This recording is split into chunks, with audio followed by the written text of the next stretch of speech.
Ես ամեն ինչ փորձել եմ, գոռում է։ Ինչ անել, որպեսզի օգնեք երեխային եւ ամենակարևորը ինքներդ ձեզ այս իրավիճակում։ Մենք ձեզ հետ այս հրաշալի վիդեոդասընթացի սկզբում խոսել ենք այն մասին, որ երեխան կարող է գոռալ 4 պատճառներով։ Բայց եթե մեզ չեն օգնում այն ալգորիթմները եւ գործիքները, որոնք ես ձեզ տվել եմ, եթե մենք արդեն ստուգել ենք երեխային, արդյոք նա չունի որևէ տեսակի արտաթորություն կամ միզարձակություն, եթե մենք շոյել ենք, գթացել, հիացել, համբուրել, կուրծք ենք տվել, փորձել ենք քնացնել, բայց միևնույն է, ոչինչ չի ստացվում, եւ երեխան շարունակում է գոռալ, մեր մայրերիս գլխավոր խնդիրը այդ պահին խոր շունչ քաշելն է, արտաշնչելն ու 2-3 րոպեով դուրս գալը սենյակից։ Այո, իրոք սա շատ վախենալու է հնչում, բայց սա իրականում ժամանակակից գիտությամբ ապացուցված կոնցեպտ է։ Ինչ անել, եթե ձեզ մոտ առաջացել է այսպես կոչվածը վարդագույն լացը։ Այո, նման բան իսկապես լինում է։ Եվ մեր մեծ ափսոսանքով դա շատ հաճախ լինում է առանց որևէ հիմնավորման։ Այդ պատճառով մեր որպես ծնողի հիմնական խնդիրը նախևառաջ ինքներս մեզ հանգստացնելն է։ Մենք դուրս ենք եկել, թե ենք լցրել մեզ համար, որևէ շոկոլադ ենք կերել։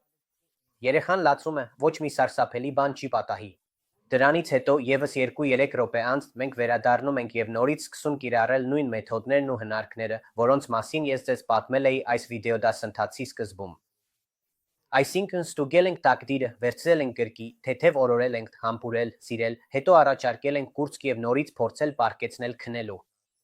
Նույնպես շատ լավ է օգնում փաթաթելը երեխային հանգստացնելու համատեքստում։ Շատ հաճախ ինտերնետում կարելի է հանդիպել այն կարծիքին, որ փաթաթելը ինչ-որ հնացած բան է, վատ է եւ հիմա արդեն այնքան էլ պետք չէ օգտագործել, չէ՞։ Եվ կարծես թե դա վնասում է երեխայի զարգացմանը։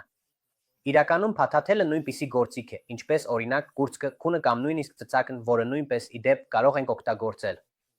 Այսինքն, խնդրում եմ հիշեք, ինչպես ասում է զվարճալի ասացվածքը. Ինչով էլ որ երեխան զբաղվի, միայն թե չլացի։ Մեզ համար, ծնողների համար ծծակները փաթաթելը, նույնիսկ հարմարեցված կաթնային խառնուրդները, դրանք բոլորը գործիքներ են, որպեսզի մենք օգնենք երեխային ավելի մեղմ հաղթահարել իր զարգացման այդ փուլերը եւ այն իրավիճակները, երբ իրոք վախենում է կամ սթրեսի մեջ է։